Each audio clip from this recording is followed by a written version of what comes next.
Você é muito tímido. Quantas vezes você já ouviu isso? E quantas vezes você quis gritar? Não é timidez, é muito pior que isso. Se você sentir pânico de falar em público, se evita eventos sociais, como se fosse uma ameaça, se a tua vida está ficando cada vez menor pelo medo de ser julgado, você não é apenas tímido. Você pode ter fobia social. E isso atinge muita gente. E as pessoas às vezes acabam confundindo até com uma timidez, com medo de ser julgado, com falta de personalidade, mas não é isso. Eu já atendi pessoas que têm até uma formação, mas elas não conseguem se colocar, não conseguem aceitar oportunidades, porque elas têm muito medo de se expor em algum momento da jornada. E às vezes elas até podem gerar nas outras pessoas uma imagem de preguiça, de falta de vontade e de procrastinadores. Só que por trás disso a pessoa tem um medo de se expor. Medo às vezes de entrar numa reunião com pessoas, medo de abrir uma câmera, medo de ter que falar com outras pessoas. Então nesse vídeo a gente vai entender a diferença de timidez para uma fobia social, como tudo isso pode roubar oportunidades, a tua vida social, os teus relacionamentos, pode causar um dano bem expressivo na tua vida a longo prazo. E mais importante de tudo, a gente vai entender qual o tratamento, o que a gente faz para passar por essa barreira. Tem muitas pessoas que sofrem com isso e a gente pode cair às vezes no engano de achar que algumas pessoas que são mais introspectivas ou pessoas que preferem um grupo reduzido, essas pessoas têm fobia social, mas não é bem assim. Quando a gente tem a fobia social, a pessoa ela tem um medo muito grande de estar nesses eventos sociais, onde ela pode ser observada, onde ela pode ser julgada, avaliada, ou ela vai ter que reagir de alguma forma que talvez ela ache que ela não tem capacidade. E aqui a gente vai observar que o medo não é simplesmente uma resistência, um desconforto, que muitas vezes a gente tem, é natural ir num evento onde a gente não conhece ninguém, e numa situação onde a gente não conhece ninguém, a gente vai ter uma resistência, vai ter algum medo, é natural, mas quando a gente tem a fobia social é um medo muito intenso, é um desespero, porque uma pessoa tímida, ela pode ter todos os sintomas de ter vergonha, mas ela continua se enfrentando, ela tem a sua vida social, ela enfrenta as coisas sabendo que ela tem essa dificuldade. Mas uma pessoa com fobia social evita tanto essas situações que ela compromete o seu trabalho, os seus amigos, as suas relações, sua vida social, seus estudos e até a capacidade de sonhar com alguma coisa melhor do que ela já tem, a capacidade de fazer planos futuros. Se a gente pudesse complementar com uma metáfora, seria, por exemplo, assim, é diferente eu ter medo de altura e eu subir com medo de altura num andar muito alto, de eu enxergar lá de cima e saber que eu tenho medo de altura e me expor ali gradualmente àquilo, do que eu ter uma fobia de altura, eu nem subir os andares, eu nem me colocar ali em perspectiva de fazer o movimento. Imagina, pode ter uma pessoa que ela tem muita capacidade, que ela é muito inteligente, que ela se propõe a fazer alguma coisa, ela faz, mas quando ela precisa apresentar tudo aquilo que ela projetou, aquilo que ela estudou, ela não consegue. Ela tem um ataque de pânico, pode chegar até vomitar, pode chegar assim, ela ter uma situação desesperadora e ela não querer mais passar por aquilo e acabar se contentando com trabalhos onde ela não vá expor toda a expertise dela, toda a performance, etc. Então, olha o impacto todo físico que acomete, todo neurológico que acomete, porque a pessoa ela está naquela situação e às vezes ela relata como se o corpo dela reagisse de uma forma que ela perdesse quase que a consciência, que desse um branco, que o corpo todo treme, um desespero muito grande, um ataque de pânico pode surgir, o coração dispara, as mãos tremem, e a pessoa, para não passar por essa situação, ela acaba evitando e vai se afastando de todas essas situações desafiadoras para ela.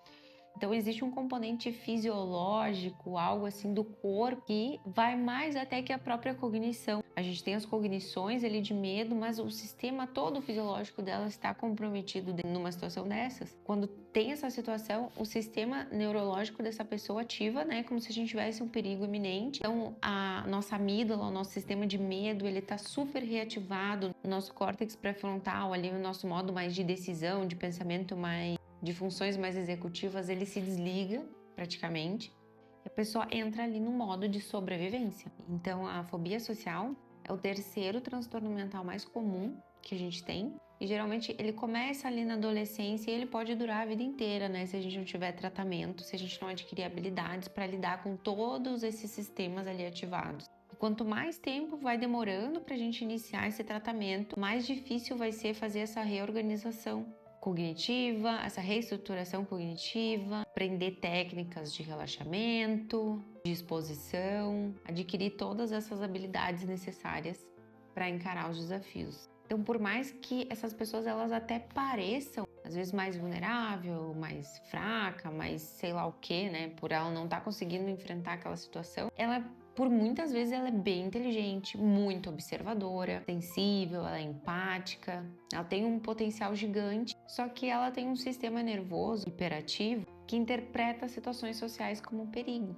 A fobia social ela não é só um nervosismo, mas os sintomas físicos são reais e são debilitantes. Palpitação, sudorese excessiva, tremores, rubor facial, diarreia, tensão muscular, voz trêmula, vômitos. É como um ataque de pânico em câmera lenta. É uma situação muito complicada. E essa pessoa que ela tem essa fobia social, ela vai te contar inúmeros sintomas que ela já percebeu nela, de nessas situações, nossa, a minha blusa fica toda molhada de suor, as minhas mãos ficam tremendo, ficam muito suadas, a minha voz fica trêmula, eu respiro mais ofegante, não consigo segurar o papel fica tremendo demais. E isso muitas vezes faz as pessoas até quererem abandonar, às vezes um curso, abandonar uma faculdade, né? Abandonar projetos, trabalhos. Cognitivamente, essa pessoa ela vai ter pensamentos catastróficos, automáticos, e por muitas vezes é difícil acessar uma cognição alternativa no momento de estresse muito grande, né? Porque a gente não consegue acessar o córtex pré-frontal, a gente só tem aquela resposta da amígdala, que é o nosso sistema de emoção, de medo, de ameaça. Então, aquela pessoa vai ter inúmeras distorções cognitivas, que são pensamentos disfuncionais, são crenças que acabam provocando mais essa reação fisiológica. E se você está nesse vídeo, eu posso até fazer aqui um exercício rapidinho. Se eu te convidasse amanhã para fazer uma live comigo aqui agora, eu tenho certeza que só de fazer esse convite já te deu um saltinho assim no coração. Porque esses pensamentos, as palavras, o significado que a gente dá para as coisas já está de bom tamanho ali para fazer um estrago no nosso psicológico. Então, esses pensamentos que a gente tem, eles têm muita força para ativar todos esses sistemas do nosso sistema nervoso central de luta e fuga. Vou fazer papel de idiota, vão rir de mim, eu vou esquecer tudo, isso vai estragar minha carreira, eu vou me queimar.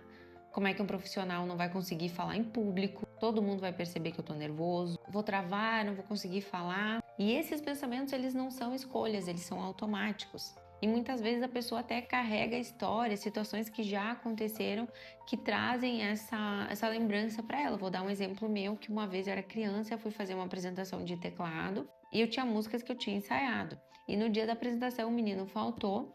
E aí a professora pediu para eu apresentar outra música, uma música que eu já sabia. Só que eu era criança, eu estava nervosa, eu já era tímida, eu já tinha essa fobia social. E nesse momento que ela me pediu essa música, eu pedi para ela para subir lá porque era um auditório, eu pedi para subir lá na academia de artes para tocar só para ela, para ver se eu me lembrava. E quando eu fui tocar para ela, saiu toda direitinho, mas quando eu fui me apresentar, eu tava com aquele pensamento de que eu não tinha preparado, de que eu não tinha treinado, que a música era grande, que eu ia errar no meio, e eu errei uma vez. Comecei de novo, errei duas vezes. Comecei de novo, na terceira eu parei, me levantei e saí da sala. Isso ficou por muito tempo sendo um fantasma na minha vida. Até hoje, às vezes, na primeira apresentação, na primeira palestra que eu fui fazer, vinha uma imagem na minha cabeça de que eu ia esquecer tudo e que eu ia largar o microfone.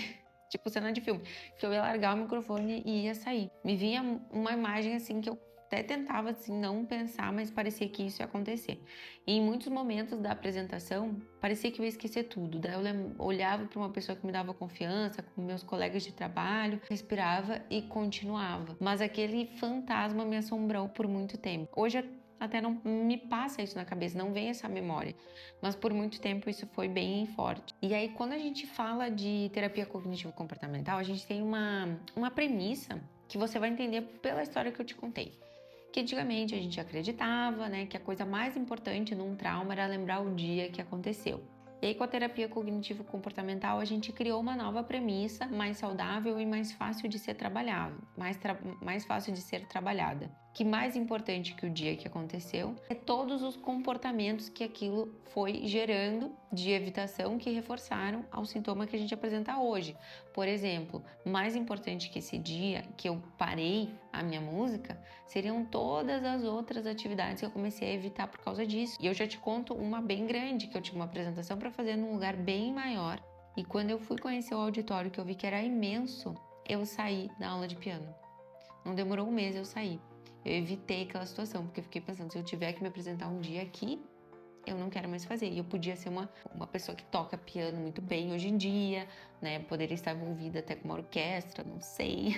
Mas eu acabei podando isso por medo. Então a gente vai adquirindo ali vários comportamentos de manutenção do sintoma, que são os comportamentos de evitação. Várias situações a gente vai se negando, vai evitando, vai inventando desculpas e vai ganhando esse alívio imediato de, poxa, não vou precisar me expor, mas a longo prazo a gente vai criando um desconforto e nós temos uma balança decisória interna.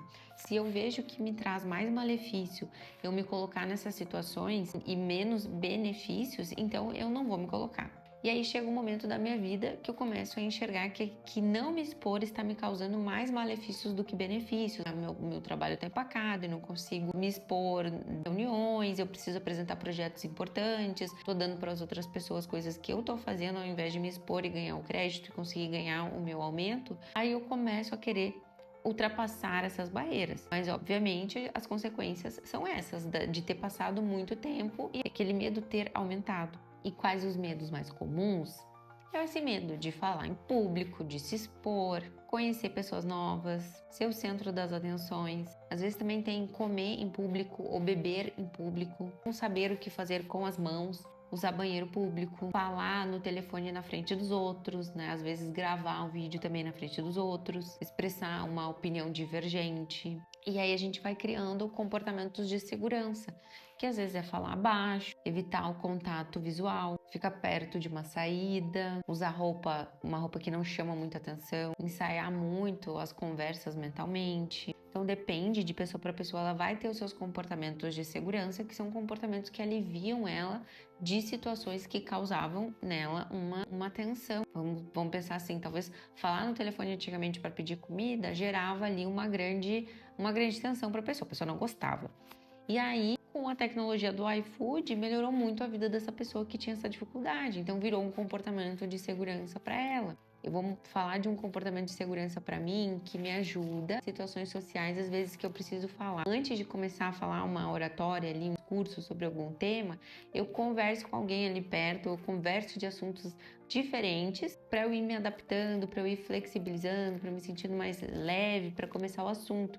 É um comportamento de segurança, mas que não me priva de fazer o que eu preciso fazer, mas ele me ajuda. Então, quando a gente está em tratamento para tratar uma fobia, a gente começa a perceber esses comportamentos de segurança e a gente pode ter comportamentos de segurança mais funcionais, que nos ajudam a passar pelo desafio. Mas quando a gente usa só os comportamentos de segurança e acaba não se expondo, às vezes cria-se uma ilusão de que a minha vida está acontecendo ou eu estou conseguindo fazer as coisas, mas na verdade eu estou evitando o que mais me incomoda e o que mais seria importante para o meu desenvolvimento. Por exemplo, um comportamento de segurança pode ser tu fazer um projeto e dar para um colega apresentar. Aí vamos supor, o projeto eu estou no grupo e eu ganho também os créditos, mas eu não apresentei e fui eu que criei. E o impacto disso é que por mais que a pessoa ela seja bem sucedida, se ela faz um monte de coisa dessas, ela nunca vai conhecer o potencial todo dela, na verdade, entende? Que por mais que ela poxa, até admiro essa pessoa, tá, né? Ela não precisa se expor, mas talvez ela poderia estar muito mais à frente do que ela está por conta dessas situações e ela pode nem conseguir sonhar com algo a mais, de tanto que ela tem medo. E até te pergunto, se isso não fosse um problema, se isso fosse algo assim que não fosse zero problema para ti, será que tu conseguia pensar em outras oportunidades para ti? Só por um momento, nem que seja só durante uma respiração. Tu conseguiria pensar o que tu faria se não tivesse esse medo?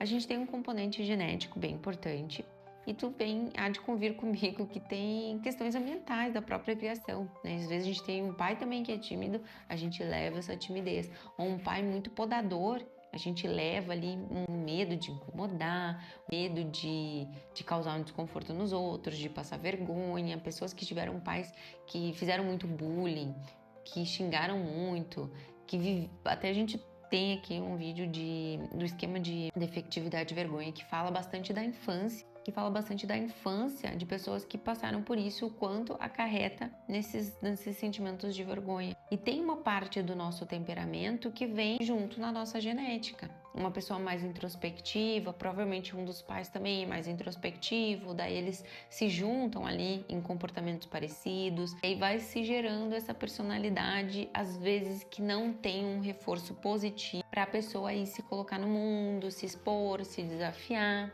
Muitas das pessoas que têm fobia social ou que têm dificuldade de se colocar, elas não têm repertório social, que é às vezes a gente saber se colocar, conversar, puxar assunto, fazer perguntas abertas. E tem pessoas que fazem isso naturalmente porque desde cedo elas foram estimuladas, ou elas se estimulam mesmo porque elas estão sempre conversando com pessoas, elas estão sempre ali com uma galerinha, então ela vai criando naturalmente esses recursos.